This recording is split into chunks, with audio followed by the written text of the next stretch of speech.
na Parashá Pinhas, que em português é Finéias, a 42ª porção semanal, ano de 5.784, da Era Comum de 2024.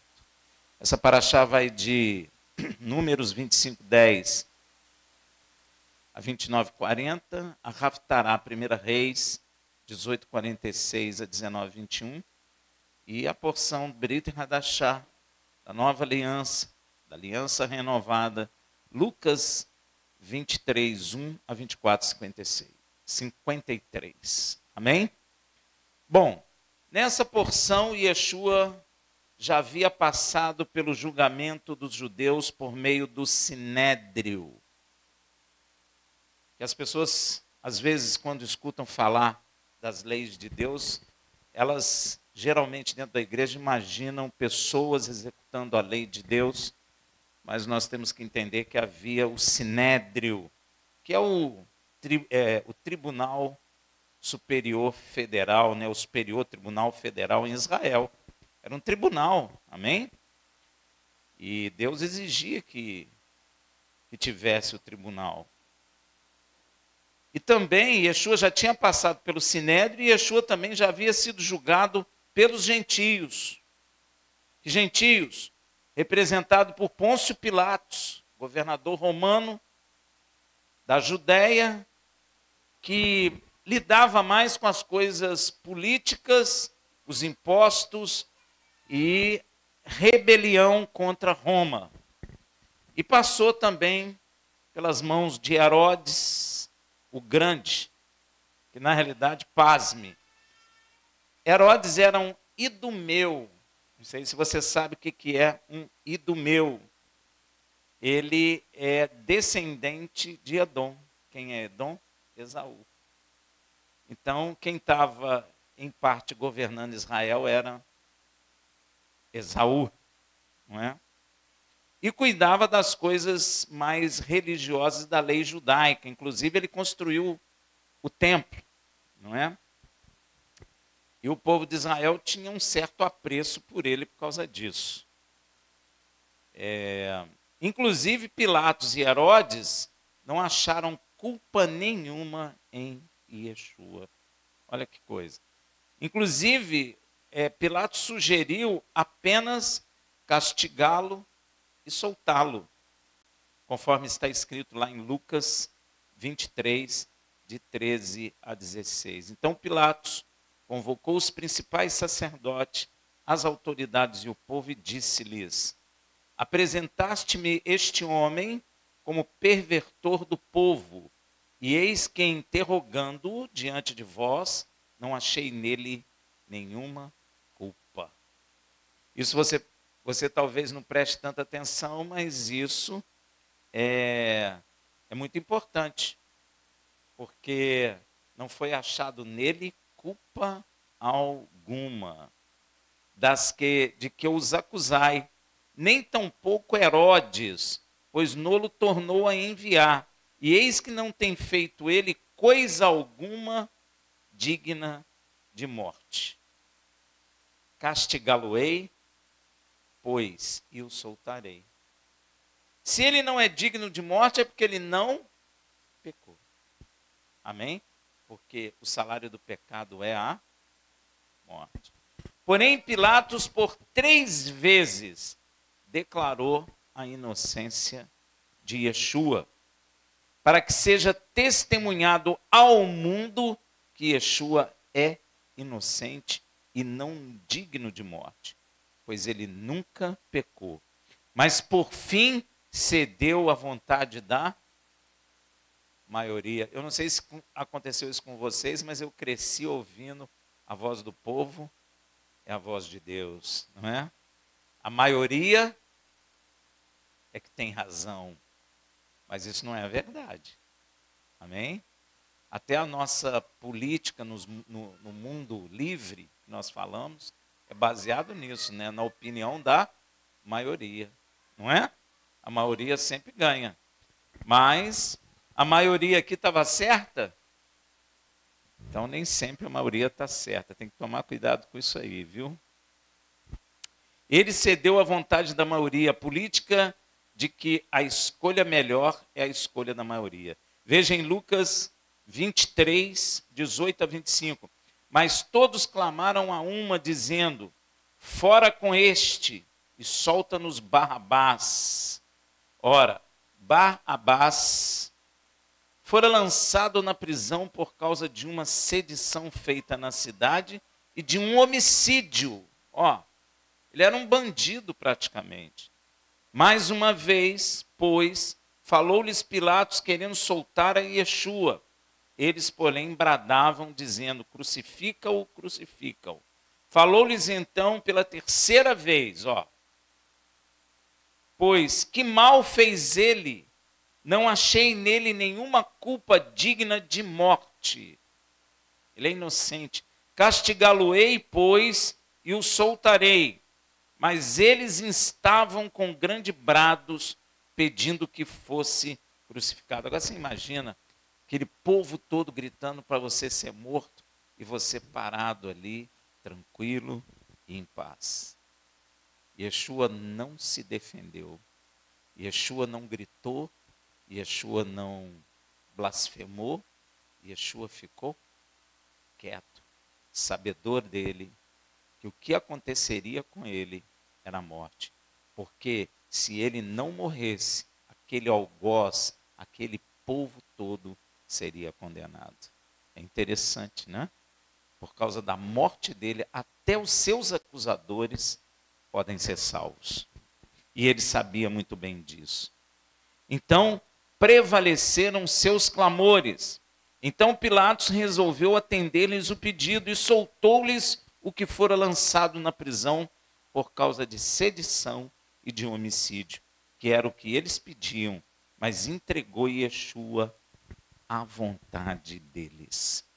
A partir daqui, Yeshua apanhou muito, gente. Quando Pilatos entregou ele na mão dos guardas, Yeshua apanhou muito.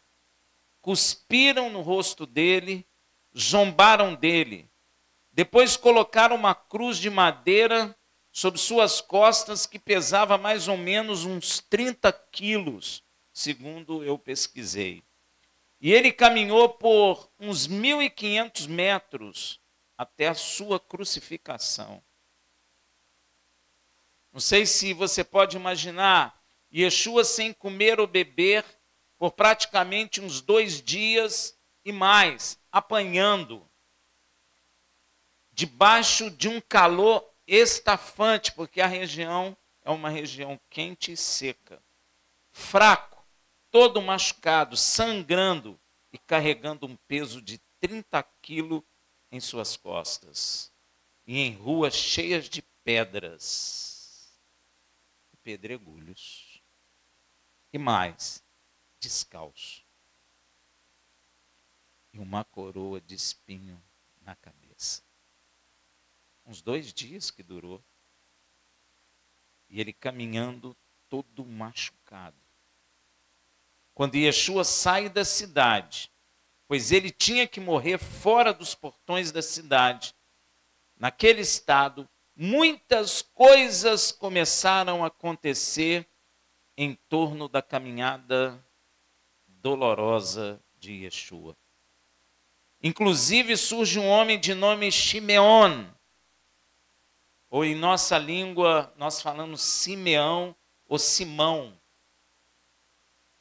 E os guardas o obrigam a pegar a cruz que Yeshua estava carregando. Porque os guardas olharam e Yeshua devia estar até magro, todo machucado, devia estar tropeçando, trôpego, com dificuldade de carregar aquele peso, cheio de gente assistindo, uns zombando, rindo, soldado batendo nele. Viram esse homem passar, pegaram ele e mandaram ele carregar aquela cruz. Marcos 15, 21.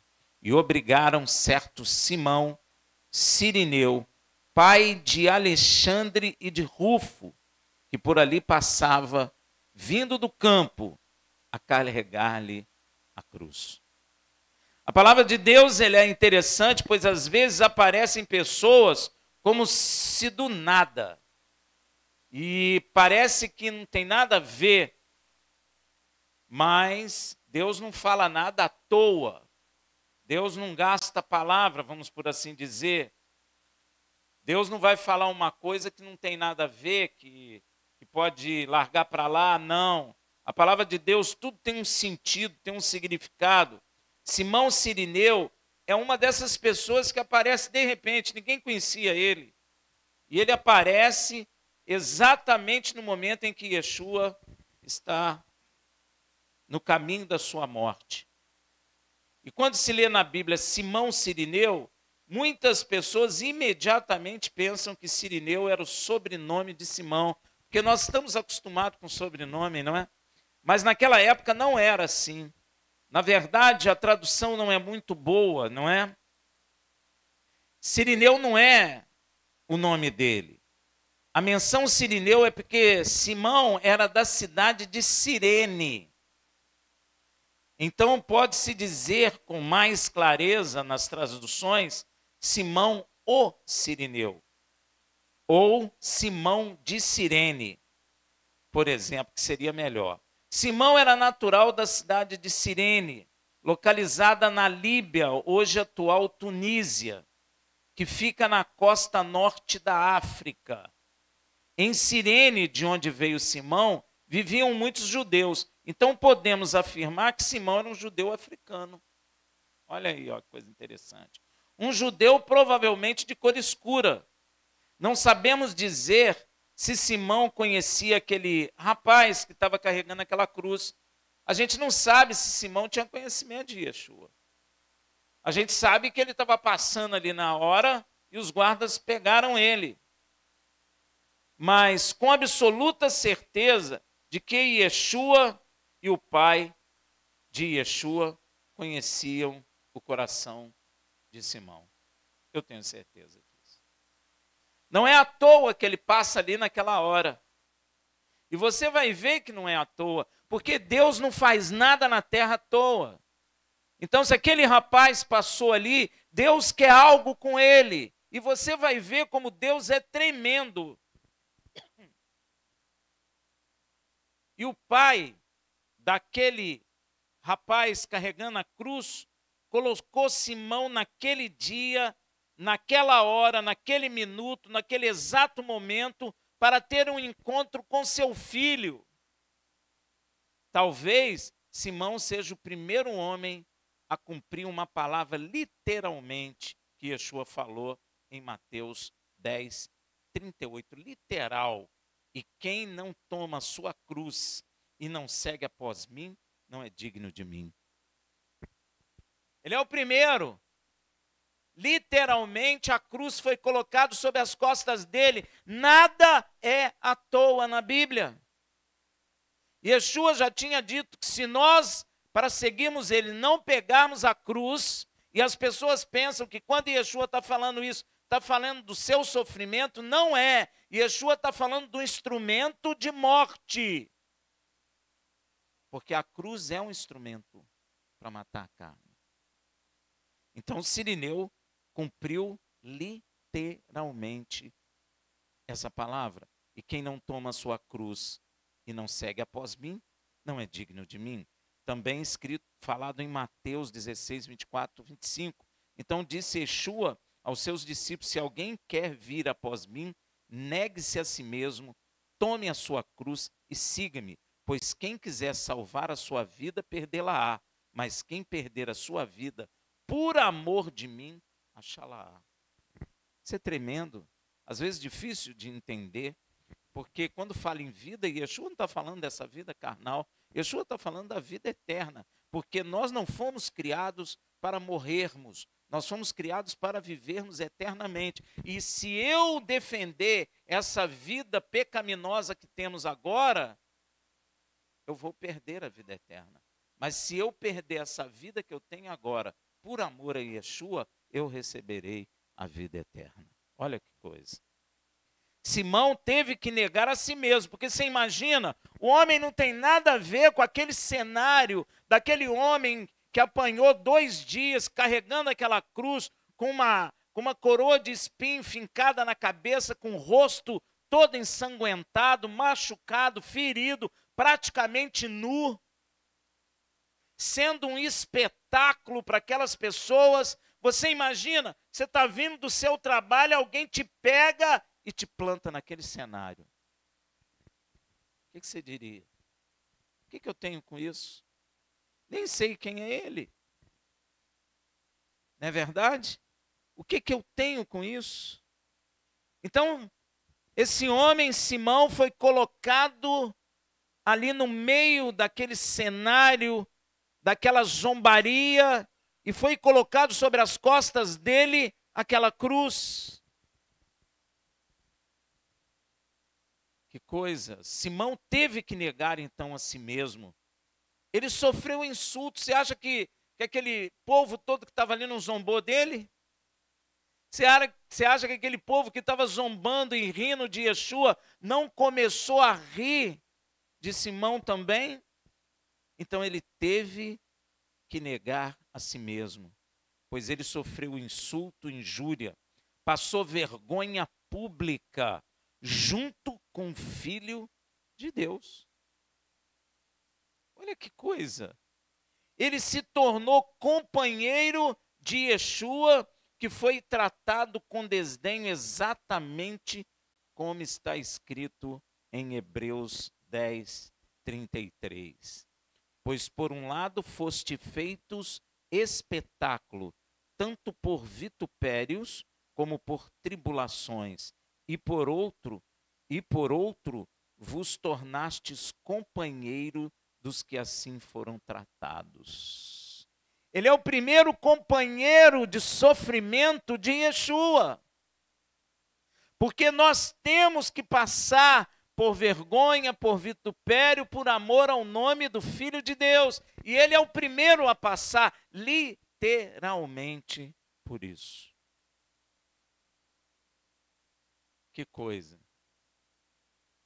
Naquele dia, Simão se tornou discípulo de Yeshua, pois foi dito lá em Lucas 14, 27, quem não leva a sua cruz e não me segue, não pode ser meu discípulo.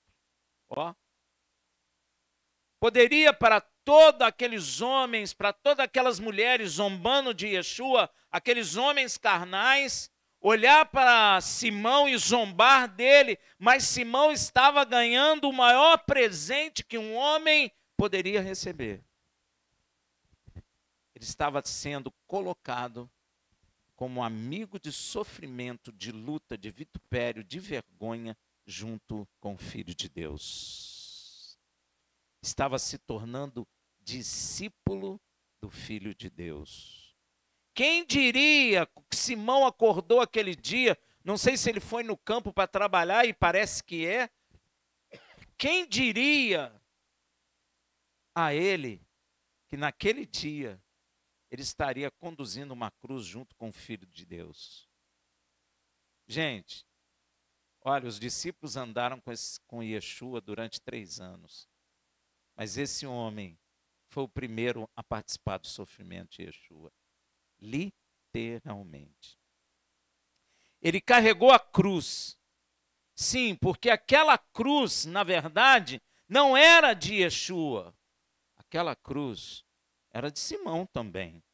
Ou melhor dizendo, aquela cruz pertencia a cada um de nós, a você, a mim. Aquela cruz não era para Yeshua, aquela cruz era para nós. E Simão também nos representa lá no meio daquele sofrimento e daquela luta.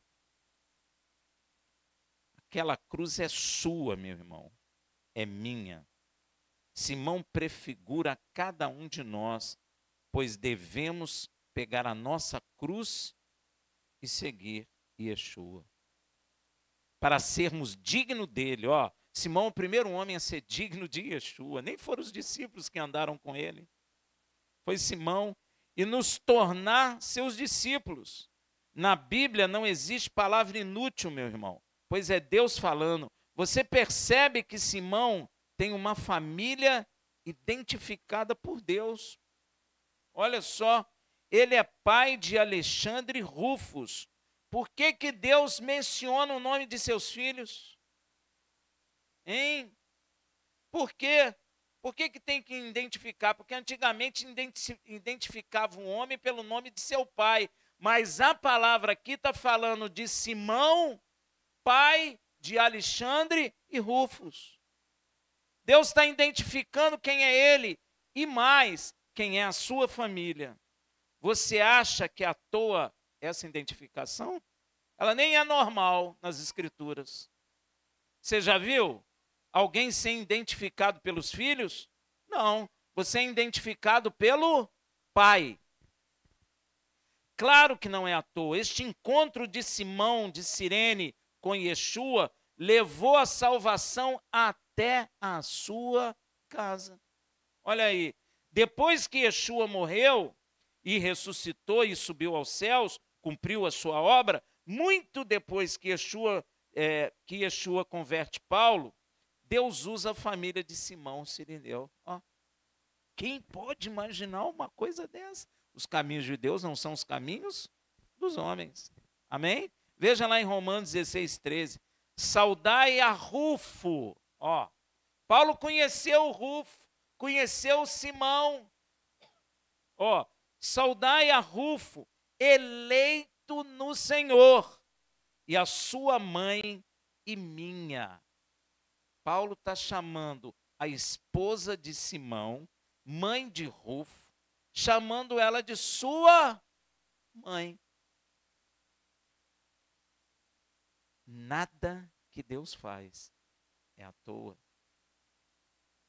Paulo estava precisando de ficar em algum lugar. Ficou na casa de quem? Simão. Será que Paulo conhecia Simão antes? Será que nós conhecíamos Simão? A palavra não fala dele. A palavra vai falar dele nesse exato momento da morte e da crucificação de Yeshua. Ele ganhou um presente. Deus é galardoador. Ele ganhou um prêmio. Ele estava voltando do campo. Imagina você voltando do campo sem saber de nada que está acontecendo ali na cidade, daquele rapaz carregando aquela cruz, e de repente o guarda te pega, te põe ali no meio, pega a cruz, põe nas tuas costas, bate em você, você não reclama, você conduz aquela cruz. E Deus salva você e sua casa. Como Deus é tremendo. Eu estava lendo a palavra e fiquei pensando assim, meu Deus, imagina eu trabalhando, nem sabendo o que está acontecendo em Jerusalém, lá no meu trabalho, aí no entardecer vou embora para minha casa e de repente sou envolvido numa coisa que eu nunca iria imaginar. Só Deus, meu irmão, para fazer uma obra dessa. A esposa de Simão e seu filho Rufo sendo saudado por Paulo como eleitos no Senhor. Eleitos. Deus os elegeu, Deus os escolheu. Não sei porquê, mas Deus o sabe. Deus conhece o que tinha dentro do coração deste homem. Você nota que Paulo toma a esposa de Simão como mãe. É bem provável que Paulo ficou na cidade de Antioquia, hospedado na casa de quem? Simão, o Cirineu. Pois o encontramos frequentando, participante da igreja de Antioquia. Veja em Atos 13:1. Ora, na igreja em Antioquia havia profetas e mestres. Olha, a saber, Barnabé, Simeão, chamado Níger. Você sabe o que significa a palavra Níger? Simeão, o negro. Ele era negro. Olha que coisa tremenda. Lúcio de Cirene, outro homem de Cirene, Manaém, Colasso de Herodes, o tretarca. Tu já prestou atenção nisso? E Saulo. Esses homens ou eram profetas e mestres. Então, Simão, o Níger, era profeta e mestre na igreja de Antioquia. Simão, chamado Níger, na verdade é Simão Cirineu o Negro. E ele é classificado como mestre profeta. Inclusive, junto dele estava até Manaém. Quem é ele? Um irmão de criação de Herodes. Ó, convertido ao Senhor. Além de Saulo e Barnabé. Valeu ou não valeu a pena Simão negar-se a si mesmo e carregar a cruz com Yeshua? Valeu ou não valeu? Será que ele tinha imaginado isso naquele dia? Deus marcou o encontro com ele. Que coisa tremenda. Pois essa atitude de Simeão, de Cirene, levou a ele e a sua família à salvação e, por fim, à vida eterna. Que coisa. Deus é fiel. Às vezes a gente não compreende as coisas, às vezes a gente fica chateado com aquilo que está acontecendo, mas você não sabe o plano de Deus, você não conhece os caminhos de Deus. Talvez Simão tivesse pensado assim: o que eu tenho com isso? Eu não fiz nada, eu estava trabalhando, passei aqui por um acaso. Mas os planos de Deus sobre ele e sobre a sua família são tremendos. E pode ser que os planos de Deus sobre as nossas casas sejam tremendos, ainda que nós não estamos vendo nada, não estamos entendendo nada, mas você não sabe os planos de Deus sobre a sua casa. A palavra de Deus diz que os caminhos de Deus são mais altos que os nossos caminhos. Então, meu irmão, às vezes as coisas acontecem e às vezes elas nem são boas. Elas aparentemente são ruins, porque carregar uma cruz de alguém que você nem sabe quem é, apanhar, ser zombado ali, não é bom. Mas o plano de Deus sobre a vida de Simão e de sua família era a salvação e ser coerdeiro com aquele que estava cambaleando, carregando aquela cruz. Será que você ia ficar feliz? Hein? Pois essa atitude de Simeão, de Cirene, levou a ele e sua família à salvação e, por fim, à vida eterna. Eu não disse que muitas coisas aconteceram na caminhada de Yeshua até a morte? Até na caminhada da morte, Yeshua está salvando. Olha que coisa tremenda. E você não vê Yeshua falando nada, vê? Como que Yeshua foi caminhando? Será que Yeshua foi na frente dele? E ele carregando aquele peso, cansado? É uma coisa a pensar, não é? A Bíblia afirma que uma grande multidão de povo e de mulheres o seguiam. É multidão, gente, muita gente. Uns zombando, outros chorando. O seguiam e pranteavam e lamentavam por ele. Veja em Lucas 23, 27. Seguia a grande multidão de povo e de mulheres, as quais o pranteavam e lamentavam. Gente, você já viu que é terrível quando alguém fica lamentando por você e não faz nada? Não é ruim? Você gosta? Ninguém gosta, né? Yeshua também não gostou, não. Então Yeshua, ainda que ferido e machucado, para e olha para aquelas mulheres e profetiza sobre a vida delas em Lucas 23, 28 a 29. Yeshua, porém, voltando-se para elas, disse: filhas de Jerusalém, não choreis por mim, chorai antes por vós mesmas e por vossos filhos, porque dias hão de vir em que se dirá: bem-aventurada as estéreis, e os ventres que não geraram, e os peitos que não amamentaram. Yeshua é tremendo, no meio de todo aquele sofrimento, no meio de toda aquela dor, ele profetiza sobre a vida delas. Yeshua está revelando o que acontecerá no futuro com seu povo Israel.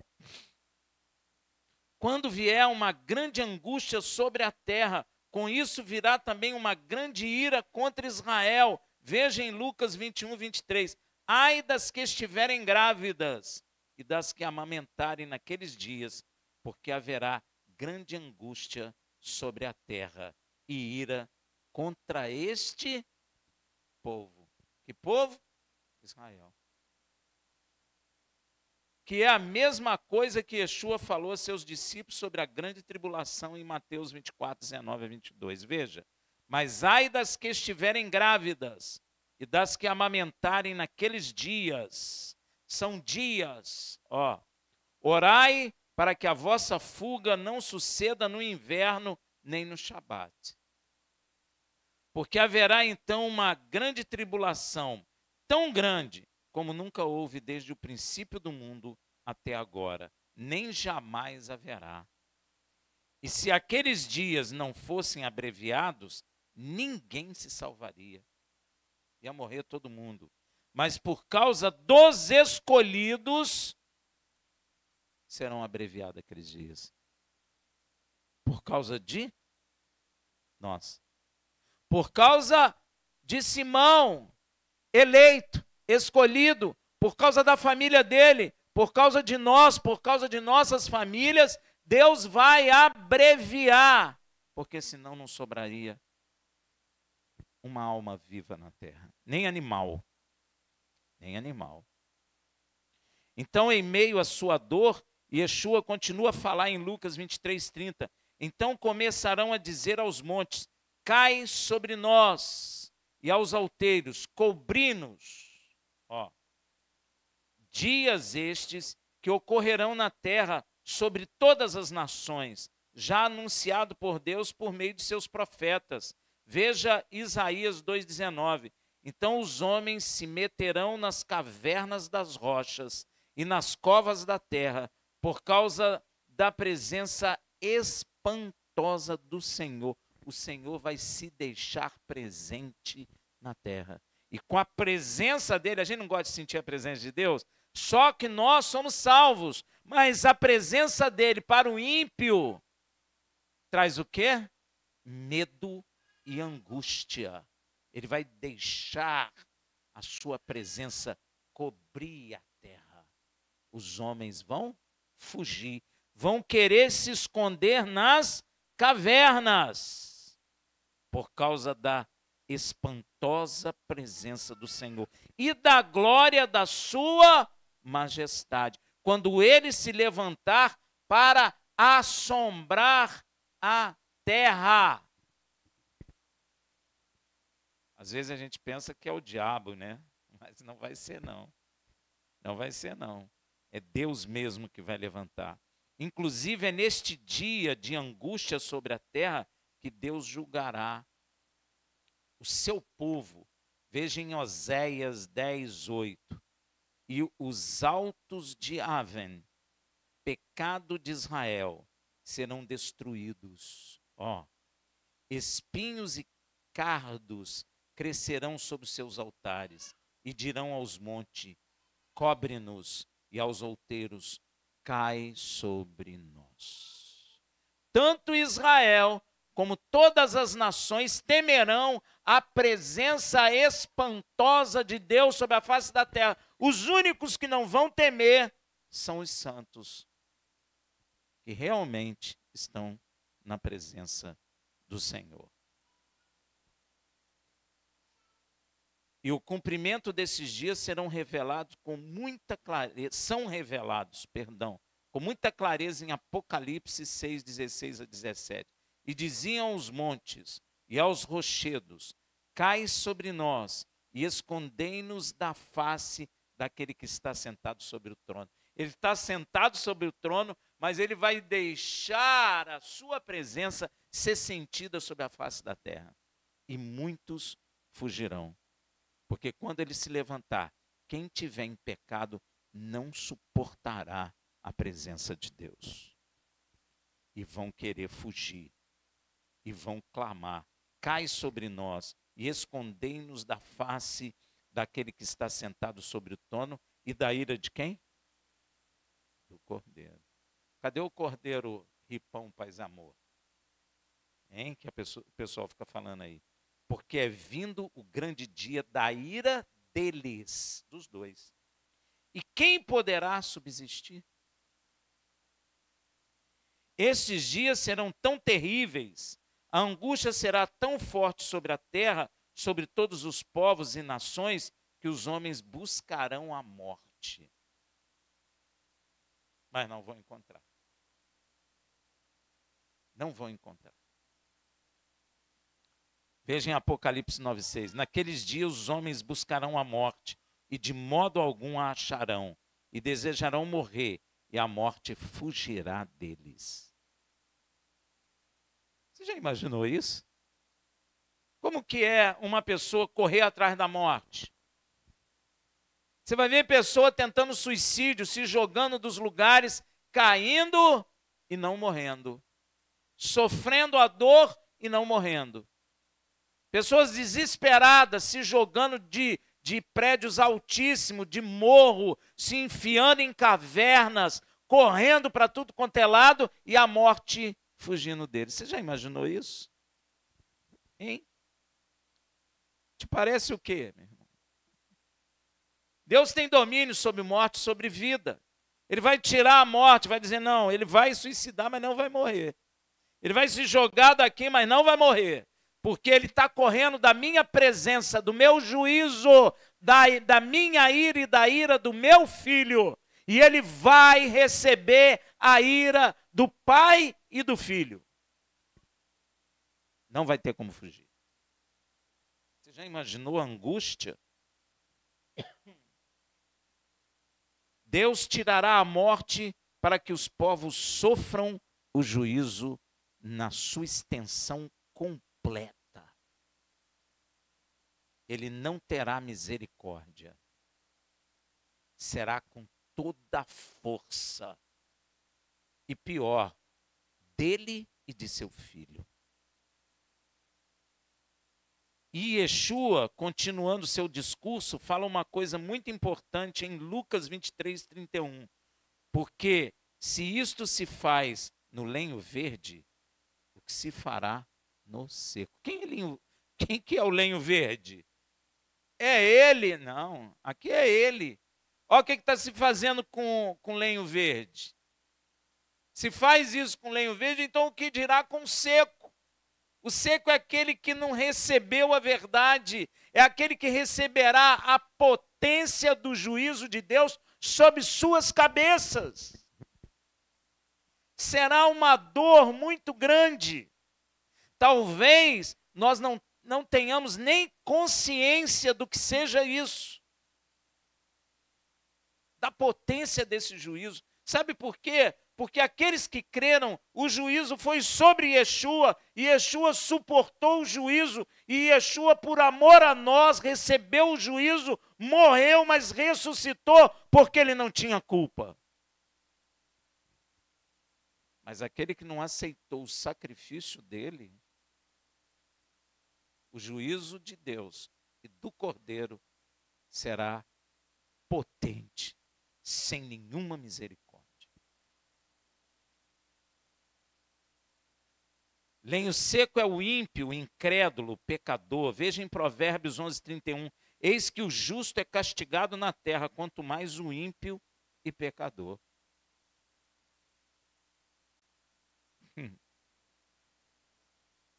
Deus já proclama que trará o juízo sobre todo o lenho seco de toda a terra, inclusive de Israel e da cidade que é chamada pelo seu nome.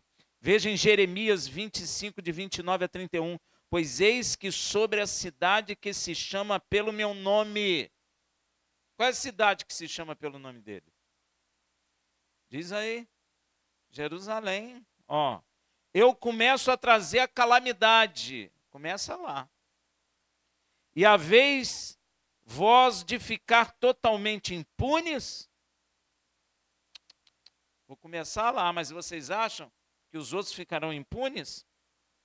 Não ficarei impunes, porque eu chamo a espada sobre todos os moradores da terra. Espada é o quê? Juízo, morte. Diz o Senhor dos Exércitos, tu, pois, lhes profetizará todas essas palavras e lhes dirá, o Senhor desde o alto bramará e fará ouvir a sua voz desde a sua santa morada. O Pai não vai descer na terra, é de lá mesmo que ele vai aplicar o juízo, ó.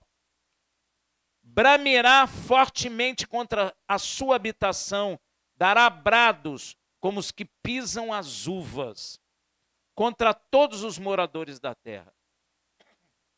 Chegará o estrondo até a extremidade da terra, porque o Senhor tem contenda com as nações. O Senhor tem contenda contra Israel, tem contenda contra o Brasil, tem contenda contra a Argentina, Estados Unidos, Rússia, Portugal, Espanha, Alemanha, toda a África. Deus tem contenda com todas as nações. E brigar contra Deus não é bom. É? Não é. Chegará o estrondo até a extremidade da terra, porque o Senhor tem contenda contra as nações. Entrará em juízo com toda a carne. Meu irmão, como isso é sério. Como nós precisamos proclamar isso abertamente para que as pessoas possam ouvir, para que a igreja possa voltar a ouvir a verdade, para que ela se arrependa antes que seja tarde demais. Porque a coisa começa em Jerusalém, a coisa começa na casa de Deus e ele se espalhará por toda a terra, seja quem for, entrará em juízo, seja judeu, seja gentio. Porque Deus tem uma contenda contra todas as nações. Porque ele entrará em juízo com toda a carne. Ó, toda a carne é quem? Israel? Sim. Brasil? Sim. Estados Unidos, que todo mundo acha que é uma nação evangélica, que eles falam, né? Deus vai entrar em juízo com os Estados Unidos. Não é agora. Tem o seu dia. Quanto aos ímpios, ele os entregará à espada. Deus vai entregar os ímpios na mão de quem? Da espada. A espada é o quê? Morte. Vai entregar na morte. Olha aí, ó, diz o Senhor. Por essa razão, eu quero hoje terminar com a advertência que o apóstolo Pedro fez aos judeus da dispersão que creram em Yeshua no Ponto, na Galácia, na Capadócia, na Ásia, na Bitínia, ó, todos os povos, e também a nós que cremos hoje. Veja em 1 Pedro 4, 17 a 19. Porque já é tempo que comece o julgamento pela casa de Deus. E se começa por nós, e nós somos casa de Deus, porque em Hebreus está dizendo isso, e se começa por nós, qual será o fim daqueles que desobedecem ao Evangelho de Deus? E se o justo dificilmente se salva, onde comparecerá o ímpio pecador? Se para nós que cremos, para nós que buscamos andar na presença de Deus, dificilmente nós somos salvos, então imagina o ímpio e pecador. Portanto, os que sofrem segundo a vontade de Deus, confiem suas almas ao fiel Criador, praticando o bem. Não é o bem segundo o que eu acho que é bem, mas é o bem segundo aquilo que está escrito, segundo aquilo que Deus nos ensina. Esse é o bem que a palavra de Deus fala. Shabbat Shalom.